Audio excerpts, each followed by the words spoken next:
Tudo bem. Meus queridos, o negócio é o seguinte. Quero aproveitar essa meia horinha que nós temos, talvez um pouco mais, para discutir contigo matéria chamada calorimetria. Tem muita coisa para discutir. O gurizada falou que o polaco talvez tenha começado.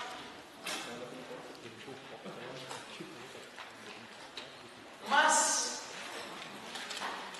eu vou começar porque no nosso combinado, no nosso acerto, teoricamente essa matéria é minha. Se tu perceber que está repetitivo, tu canta a pedra aí para mim, para eu não ficar me enrolando. Aliás, a gente só dá 2 aulas por semana aqui, né? Então é a aula 28. Galera, calorimetria. Eu gosto de começar a calorimetria falando o que é uma caloria. Alguém poderia me dizer o que é uma caloria? O que vocês sabem o que significa uma caloria? Bacana? Já mostra uma noção de que é equivalente a aproximadamente 4 joules, 4,2, 4,185 joules aproximadamente. A energia necessária, quase, tem a ver com 1 grama de água. Vou até começar com a tua fala, hein? É a energia necessária para. Tem a ver com 1 grama de água, mas não é para ferver 1 grama de água. É para aquecer 1 grama de água de 14,5 para 15,5 graus Celsius. É a energia necessária para aquecer 1 grama de água, H2O, de 14,5 graus Celsius para 15,5 graus Celsius. Isso é uma caloria. É a energia necessária para aquecer 1 grama de água de 14,5 para 15,5 graus Celsius. Pode perguntar. Pergunta. Tem a pergunta para fazer. Aquilo ali é a definição de caloria. Bacana. Boa. Uma atmosfera sob pressão de 1 atmosfera. Pode ser, completei a definição, mas tem uma pergunta importante que aquela definição te obriga a fazer. Tem uma pergunta, qualquer pessoa normal que lê aquilo ali fica encasquetada, fica encafifada com uma coisa e ela pergunta uma coisa. O que ela pergunta? Professor, sabe que depois de você Sim, é a pergunta que eu queria. Porque quando o aluno não pergunta, eu pergunto por ele, né? Professor, por quê, professor? Quem foi o babaca que disse de 14,5 para 15,5? Esta é a pergunta. Na verdade, pessoal, aqui no ensino médio nós vamos fingir que não importa de onde para onde é. Ou seja, aquecer 1 grama de água de 1 grau para 2 graus, ou de 10 para 11, ou de 98 para 99 graus, aqui no ensino médio vai ser a mesma coisa. Porém, quando a gente foi estudando um pouco mais a fundo a natureza, a gente percebeu que não é a mesma coisa esquentar 1 grama de água de 10 para 11 e de 90 para 91. Ou seja, para uma caloria representar a verdade mesmo de uma caloria, tem que ser de 14,5 para 15,5. Mas aqui no ensino médio não tem problema. Se a gente tiver 1 grama de H2O e quiser aplicar nela uma variação de temperatura de 1 grau Celsius, a gente vai dizer que para isso aqui acontecer eu vou gastar 1 caloria. Essa é a pergunta. Então tu vê, né? Se no vestibular te perguntar, para aquecer 1 grama de água de 10 para 11 graus Celsius, gasta-se a mesma energia que para aquecer 1 grama de água de 90 para 91 graus Celsius. Se ele te fez essa pergunta, ele está querendo que tu saiba que não.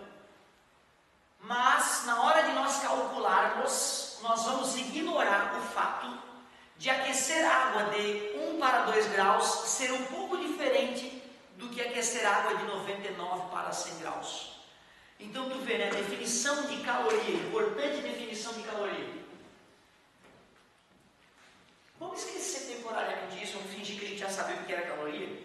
até porque você tem uma noção do que é energia, né? Quando tu olha lá no pacotinho, tu vê quantas calorias tem no pacotinho, né? Quantas calorias o teu corpo consome por dia, vocês sabem? Mais ou menos? Pelo alto, assim? Chuta, quantas calorias tu acha que o teu corpo consome num dia? 1.400. Razoável. Nos pacotinhos vai aparecer lá para uma dieta de 2.000 quilocalorias. Então 1.400 quilocalorias é razoável. O corpo humano, meu querido, por dia, uma pessoa não sedentária, um adulto não sedentário, consome em torno de 2 milhões de calorias por dia. É que tem o quilo nos pacotinhos, tá? Tem o cal. Beleza? Uma vez eu quase briguei com uma nutricionista que ela achou que eu estava louco quando eu falei que era 2 milhões de calorias por dia. É que ela não entendia de física, né? Ela só sabia as continhas a clássica da comidinha ali, ela não entendeu essa ideia. Teu corpo consome 2 milhões de calorias por dia. E eu tenho que dividir isso contigo. A única forma cientificamente comprovada de viver mais é comer menos. Que merda, né? A única forma cientificamente confirmada de viver mais é comer menos. Quanto mais tu come, menos tu vive. Não estou te pedindo para passar fome. Estou te pedindo para comer o mínimo necessário. Assim tu vive mais. Só para ter uma noção do que eu estou te dizendo, um lutador de sumô, ele come 40.000 calorias por dia. 40.000 quilocalorias por dia. 40 milhões de calorias por dia, o equivalente a 20 homens. Sabe qual é a média de vida do lutador de sumô? 42 anos. 42 anos morreu. É óbvio, faz sentido, né, cara? Comer, tu entende que teu organismo gasta energia para poder processar o alimento? Acabou. Teu fígado, teu rim, teu pâncreas, teu estômago, tudo acaba sendo utilizado. Quanto mais comida tu ingerir ao longo da tua vida, menos teu organismo vai durar. Ponto final. Beleza? Reflita a próxima vez que tu for no buffet livre que entupir de comida idiotamente. Eu passei minha vida toda fazendo isso, me entupindo de comida de maneira burra e idiota. Aí um dia eu descobri, caralho, vou viver menos pelos anos que eu comi idiotamente mais, sem necessidade. Além de ficar sentindo mal depois da comida. Que legal. Legal saber disso, né? A física ajuda a gente a viver mais, é verdade. Ô galerinha, agora vamos lá. Vamos ao laboratório entender como é que a natureza funciona do ponto de vista da temperatura e do calor.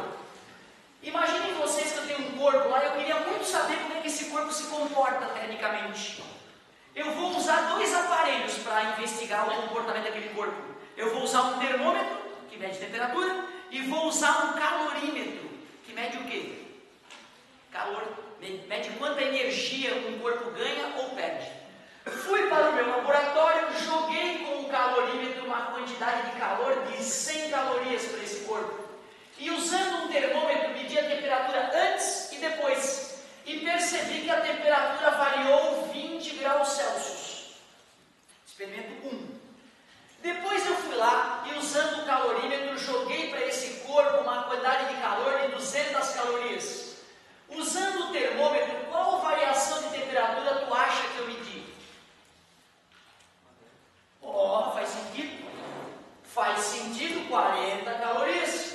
Terceiro experimento, joguei para o corpo uma quantidade de calor de 300 calorias. Medi a temperatura antes e depois e fiz a variação, final menos inicial. Vai!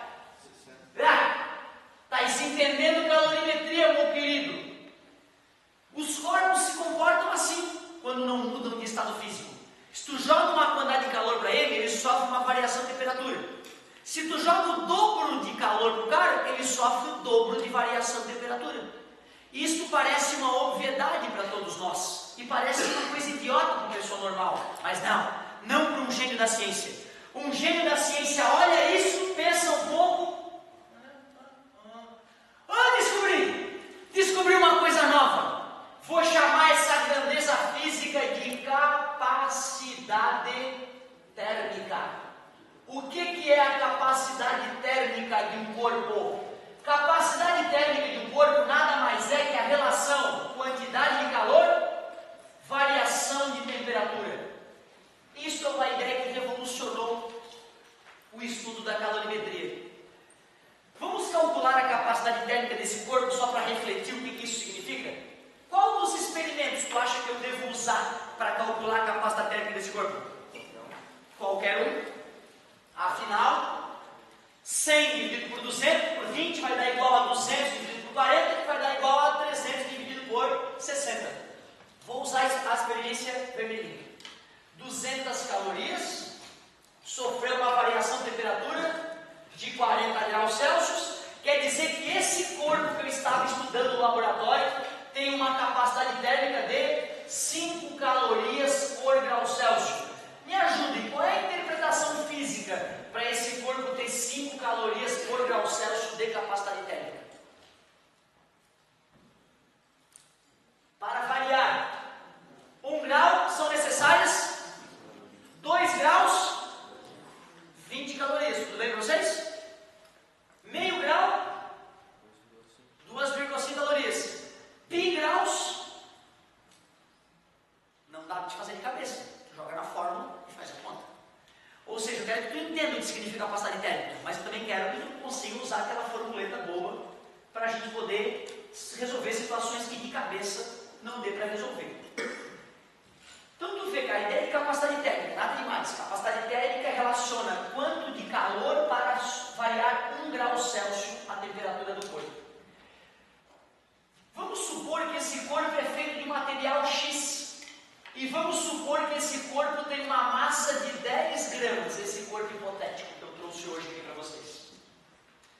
Eu te pergunto, se eu pegasse um corpo também feito do material X, porém com uma massa de 100 gramas, e se eu fosse realizar nesse corpo as mesmas experiências que eu realizei no corpo anterior, se eu jogar para esse novo corpo uma quantidade de calor de 100 calorias, o que teu coração me diz a respeito da variação de temperatura que ele deve sofrer?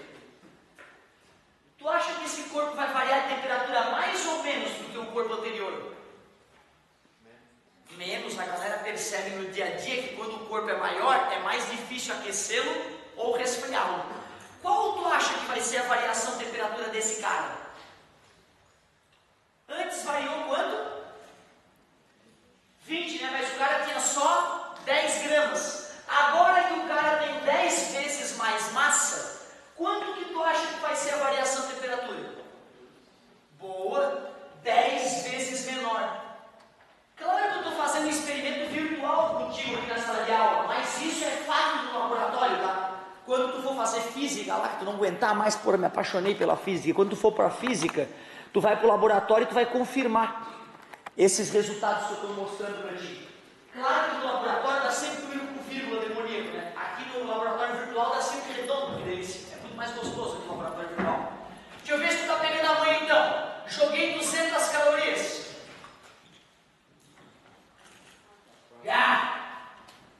Oi, sim. Tu me ajuda a calcular a capacidade térmica desse novo corpo? Capacidade térmica Q sobre ΔT. Qual das experiências? Tanto faz. 100 calorias o cara recebeu e sofreu uma variação de temperatura de 2 graus Celsius. Qual é a capacidade térmica desse cara? 50 calorias por grau Celsius. Interpretação física. Cada 1 grau Celsius de variação exige 50 calorias. Uma pessoa normal olha para isso e pensa, que idiota, que óbvio. Que óbvio. Não, mas não um gênio da ciência. Um cara genial que olha isso no laboratório, ele olha, pensa, sim, descobri uma nova grandeza física. Vou chamar essa grandeza física de calor específico. O que é calor específico? Nada mais é que a capacidade térmica de um objeto dividido pela massa deste objeto. Esta é a sacada de calor específico. Eu pediria a vocês que me ajudassem a calcular o calor específico do corpo A e do corpo B que eu acabei de apresentar para vocês.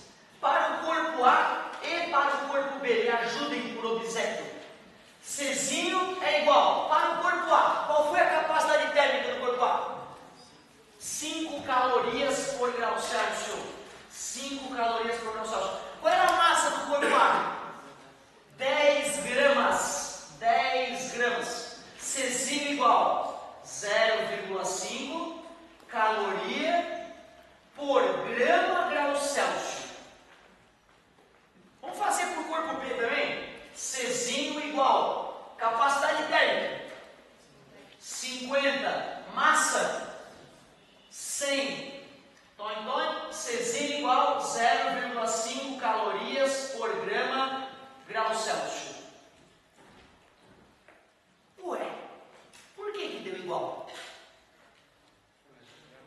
Exatamente.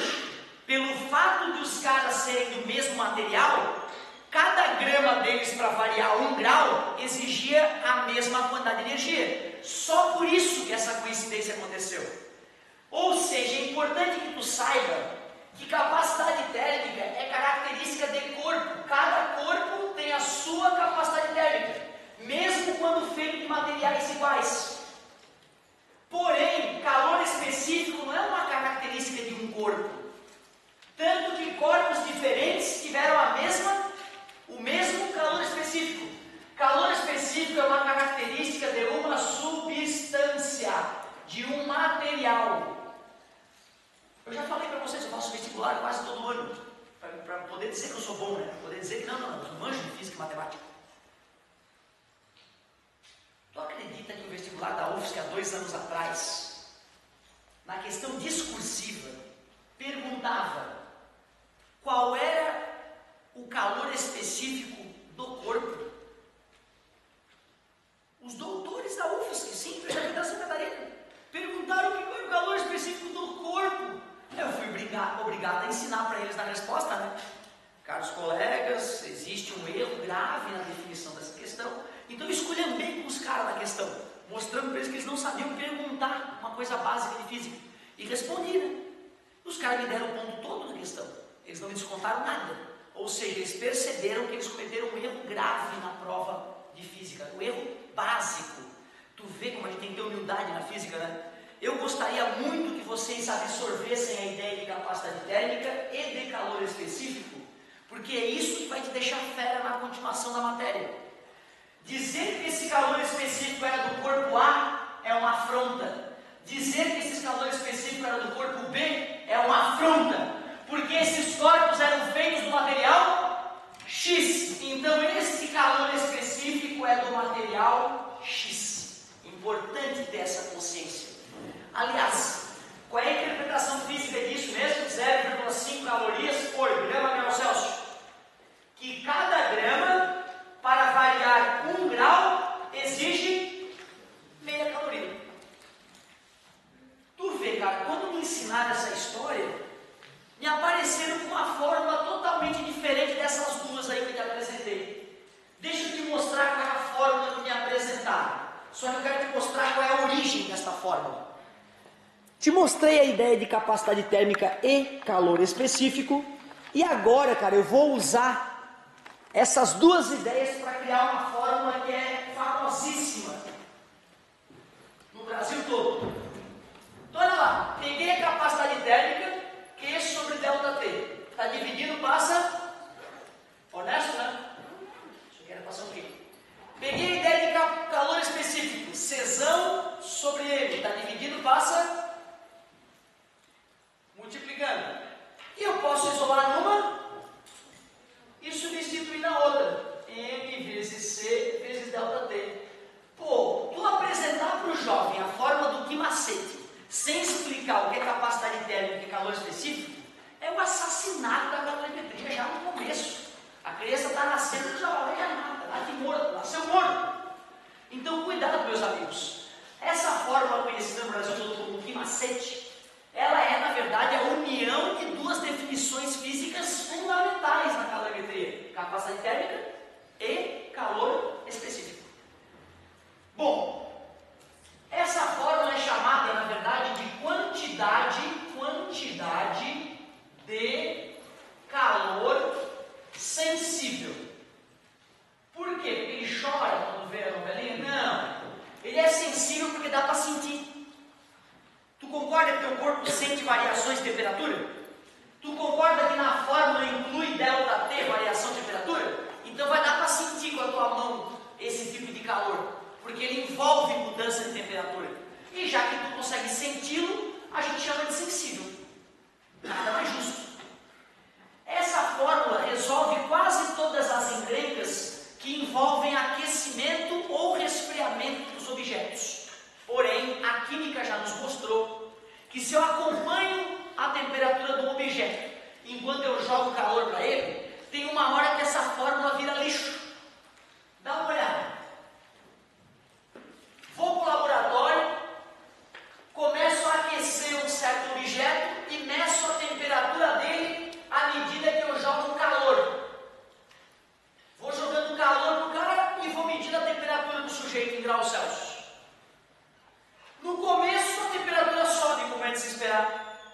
Só que de repente, cara, o teu termômetro começa a registrar a mesma temperatura. Quando tu está no laboratório, com o objeto na tua frente, fogo ali embaixo, o bico de Bunsen queimando ali embaixo, e tem um termômetro enterrado nesse objeto, tu vê o termômetro e vais acompanhando, e de repente o termômetro para de subir, a sensação que dá é que o fogo apagou, e tu olha o bico de Bunsen e está queimando ainda. Aí a sensação que dá é que o termômetro quebrou, tu troca de termômetro e vê, puta merda, o termômetro estava certo. Aí tu olha para o objeto mais atentamente e fica aliviado, percebendo que ele começa a mudar de estado físico. Depois que o objeto fundiu completamente, ficou no estado líquido, a temperatura volta a subir. Mas de repente a temperatura parou de subir mais uma vez. Apagou o fogo. O termômetro quebrou. O que está acontecendo? Mudança de estado físico. Para os criacionistas eu diria, Deus quando criou o universo colocou uma regra. As substâncias puras, ao mudar de estado físico, jamais sofrerão variação de temperatura. Fisicamente pensando, a energia que eu estava jogando para o corpo, em vez de se manifestar na variação de temperatura, estava se manifestando na mudança de agregação da matéria. Estava saindo do estado sólido, indo para o estado líquido e depois indo para o estado gasoso. Então vocês sabem o que é o estado sólido, líquido com sólido, líquido com gasoso e gasoso. Então vocês sabem que nesses patamares está ocorrendo mudança de estado físico. Claro que eu estou falando de uma substância pura. A química te mostra o que acontece com outras misturas, né? Eutéticas, eutrópicas, aquela história toda. Peraí, essa fórmula do Quimacete, ela vira lixo nesse patamar, concorda comigo? Qual é a variação de temperatura do Q1 até o Q2? 0. Se eu jogo na fórmula Q igual a M vezes C vezes 0, o resultado dá 0. É verdade? O cara não recebeu calor nenhum? Recebeu, né? Quer dizer que o Quimacete vira lixo quando ocorre mudança de estado físico. Tu só tem o direito de usar o Quimacete quando o corpo não muda de estado físico. Portanto, nós precisamos ir para o laboratório de novo, tentar entender o que acontece com a substância que está mudando de estado físico. Vamos ao laboratório mais uma vez. Vou pegar uma substância que esteja no estado sólido, com uma certa temperatura. Vou pegar gelo de uma vez, né? Gelo a 0 grau, na iminência de derreter. Quantas gramas de gelo, professor?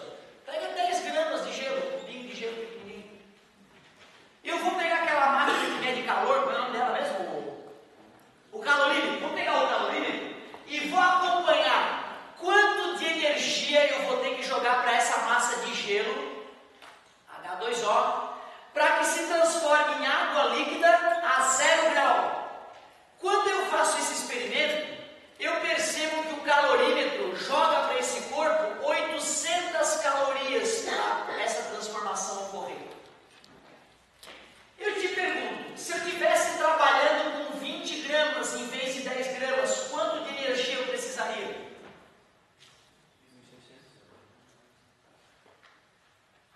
5 gramas, quanto de energia eu precisaria? Uma pessoa normal, isso é um resultado idiota.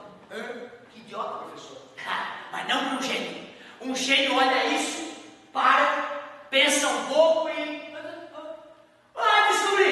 Descobri uma nova grandeza física que vai mudar o mundo. O nome dessa grandeza física, calor específico latente. Calor específico latente, meus amigos, nada mais é que a relação entre quantidade de calor necessária para uma certa massa de substância mudar de estado físico. Esta é a definição de calor específico latente. Vamos calcular o calor específico latente para a fusão do gelo? Qual dos 3 experimentos eu devo usar?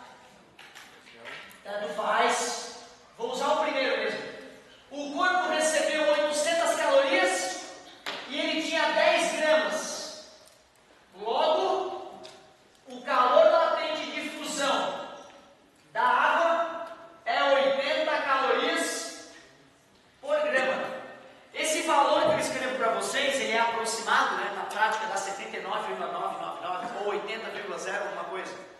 Mas é o valor que tu vai usar no vestibular. Então é um valor honesto. O experimento virtual foi criado já honestamente. O que significa dizer que o calor latente de fusão da água é 80 calorias por grama?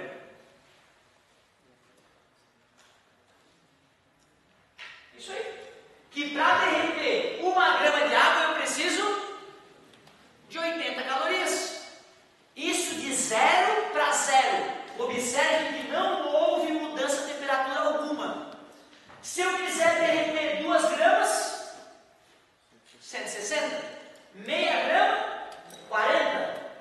2,348 gramas. Não sei. Joga na fórmula e calcula. Tu vê, né, cara? Quando me apresentaram essa ideia, não falaram assim de calor específico latente. Me apresentaram assim, ó, tá dividindo, passa multiplicando, é o que moleza. Tem gente que chama de que mole, eu não gosto muito. Prefiro que moleza, parece mais agradável. Então tu vê, né, cara? E outra, os caras ainda chamam o quê de calor latente? Esse que aqui, né? Então, ó, essa fórmula chama-se, na verdade, quantidade, que de quantidade, de calor latente. Quantidade de calor latente. O L, gente, é calor específico latente, tá? O Q, do que moleza, é quantidade de calor latente. Peraí. Se o L de fusão da água é 80 calorias por grama, e se eu quiser voltar, se eu quiser congelar a água, o que eu devo fazer? Exatamente, em vez de entregar calor, eu retiro. Por isso que tu tens que saber que o L de solidificação da água é menos 80 calorias por grama. Porque para solidificar, eu tenho que retirar. Só isso. Se eu te digo que o L de liquefação, da água é menos 540 calorias por grama, H2O, tá? Tu arriscaria me dizer quanto é que é o L de ebulição da água? Ou de vaporização, se vocês preferirem? Claro. Ou seja, eu estou só vendo se a galera está ligada, né? Para derreter a água, 80 calorias por grama. Para congelar a água, menos 80 calorias por grama. Para liquefazer a água, ela está no estado gasoso, vou para o estado líquido. Eu tenho que retirar 540 calorias por grama. Então, para ir do estado líquido para o estado gasoso, eu tenho que acrescentar 540 calorias por grama. Eu digo isso porque o vestibular, ele gosta muito de provocar o aluno com isso. Às vezes o vestibular te fornece o L de ida e tu precisa do L de volta. E tu tens que saber que só troca o sinal, que o módulo é o mesmo. E agora que eu te apresentei o que moleza e o que macete, eu posso te mostrar como exemplo uma questão famosa da Universidade Federal de Santa Catarina, mas que pode aparecer na URGS, pode aparecer na URI, pode aparecer onde for. Olha só uma questão bem completinha já sobre esse nosso bate-papo inicial de calorimetria. Então olha só o que a Universidade Federal do estado vizinho aqui perguntou esses dias no vestibular. Esses dias, leia-se, alguns anos atrás. Calcule a quantidade de calor para transformar 100 gramas de gelo a menos 20 graus Celsius em vapor d'água a 300 graus Celsius. Olha que legal a pergunta. Qual a quantidade de calor para transformar 100 gramas de gelo a menos 20 graus Celsius em vapor d'água a 300 graus Celsius? Observe, o cara me deu um ponto de partida, gelo, 100 gramas de gelo, numa temperatura de menos 20 graus Celsius. E pediu para que no final eu obtenha vapor d'água, depois eu vou te explicar por que esses pontinhos, vapor d'água a 300 graus Celsius. Perguntava qual é a quantidade de calor.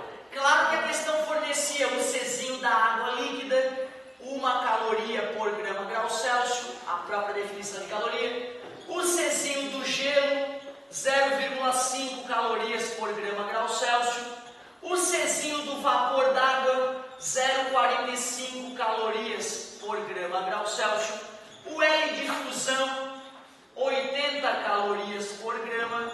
E o L de ebulição, 540 calorias por grama. Só de ter essa quantidade absurda de dados na questão, o cara já infarta. Olha a tabela de números que vem na questão. Eu digo que para o aluno matar essa questão sem maiores sofrimentos, é fundamental ele fazer o desenho do que está acontecendo. Até que temperatura a água fica no estado sólido? Obrigado. O gelo vai permanecer desse jeito até zero. E se eu continuar jogando calor? Derrete. Derrete e vai para que temperatura? Zero. E aí eu vou aquecer a água até que temperatura? 100. E quando eu vaporizar, a nuvenzinha de vapor se forma a que temperatura? 100. E só depois eu aqueço o vapor. Resumindo, não tem um cálculo mágico para tu resolver a questão. Daí é trabalho mesmo. Tu vai ter que fazer um quimacete, um quimolesa, quimacete, quimolesa e somar tudo. Ou seja, não é uma questão difícil, é uma questão sacal, trabalhosa, chata pra caralho. Mas não é difícil, de forma alguma. Primeiro vamos calcular a quantidade de calor para aquecer o gelo. A massa é 100 gramas, o Czinho do gelo é 0,5. E qual foi a variação de temperatura de menos 20 para 0? Tudo bem que dá 20? De menos 20 para 0 subiu 20, né, gente? Eu só fiz a conta aqui final menos inicial para tu ficar ligado na brincadeira. 0,5 vezes 20 é 10, 10 vezes 100, 1000 calorias só para aquecer o gelo. Agora eu vou calcular a quantidade de energia para derreter o gelo. A massa é 100 gramas e o calor latente de fusão foi fornecido, 80. 8.000 calorias só para derreter o gelo. Agora eu vou aquecer a água. Que macete. Como é que eu detecto, pessoal, se eu faço que macete ou que moleza? Isso, se houve mudança do físico, que macete. Se houve variação de temperatura, desculpa, errei, né? Se houve mudança do físico, você nem me corrigir, isso não foda. Se houve mudança do físico, que moleza. Se houve variação de temperatura, que macete. E aí, 10.000 para aquecer a água, que moleza para vaporizar, 100 vezes 540, multiplicar por 100 é uma delícia, né? E para finalizar, tu só tem que aquecer o vapor d'água. Ele deu a massa, ele deu o Czinho, e a variação de temperatura de 100 para 300 é 200. 90 vezes 100, 9.000. Aí era só somar todas essas quantidades de calor. E como é que é para marcar o gabarito, né? Aí a gente pedia divida por 10.000 a resposta final e marque o gabarito, uma coisa desse tipo. Beleza? Muito obrigado pela paciência e pela atenção. Semana que vem a gente continua. Não se drogas, no preservativo.